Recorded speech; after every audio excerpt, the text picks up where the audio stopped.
Զվարթնոց օդանավակայան ժամանելիս ուղևորներին հատուկ թերթիկներ են բաժանում հետևյալ գլխագրով. ընտրելու համար գումար վերցնելը մինչև 7 տարվա ազատազրկում։ Այսպես կոչված իրազեկման թերթիկում մասնավորապես գրված է. ընտրակաշառք է նաև քվեարկելու համար ճանապարհածախս, բժշկական ծառայությունների ծախս, ուսման վարձ, կոմունալ վճարներ ստանալը կամ որպես աշխատող ձևական գրանցվելն ու առանց աշխատել աշխատավարձ ստանալը։ Նման դեպքի հետ առնչված քաղաքացին պետության կողմից այսպիսի վերաբերմունքը որակում է խայտառակություն, իսկ նման գործելավոճը վիրավորական, ասում է տպավորությունը, թե այս ազգը կաշառակեր է և երկիր մտնողին միանգամից զգուշացնում են հնարավոր պատժի մասին։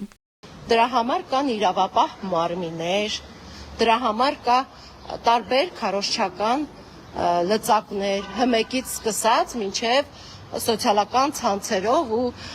նույն իշխանության ձեռքի տակ եղած լրատվամիջոցներով։ Սա խայտառակություն է, որ երկիր մտնողին միանգամից ասում են, «Էս վերցրեք, որովհետև կարող է կաշառքով հանկարծ ընտրության գնաք»։ Քաղաքացին նշում է, չի տեսել երբևէ իրազեկման նման միջոց, որ օդանավակայանը իր երկիր ժամանողին ասի. «Սա տեսեք, հանկարծ սխալ թույլ չտաք»։